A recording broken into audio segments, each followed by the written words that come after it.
Hey everyone. In today's video, we're going to look at yet another one of the many creation myths from around the world.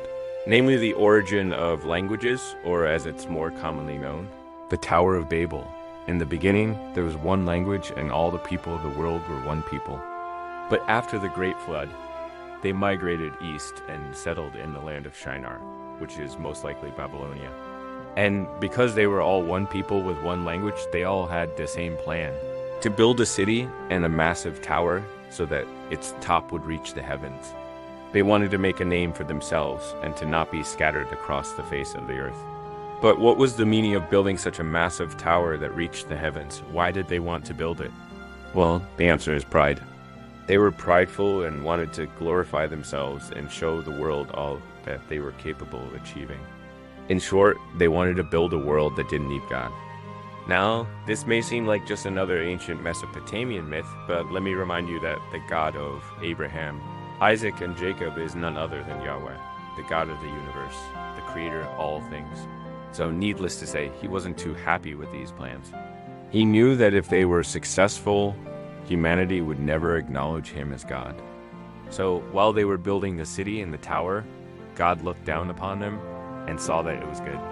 In fact, he marveled at the potential of his creation. If they were all united and could accomplish such a massive project, how much more could they accomplish if they were under the banner of Yahweh? But he also saw how prideful they were and how their ambition knew no bounds. If left unchecked, they would indeed become like gods, ruling over this world without acknowledging the true God who made them.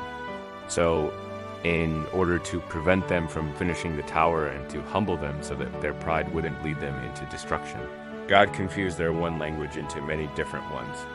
They couldn't understand each other anymore, so they stopped building and they all scattered across the face of the earth, never again to be one people. This is why the city was called Babel, a play on the Hebrew word balal, which means to confuse. So there you have it. That's the story of the Tower of Babel, or as some versions say, the Tower of Confusion.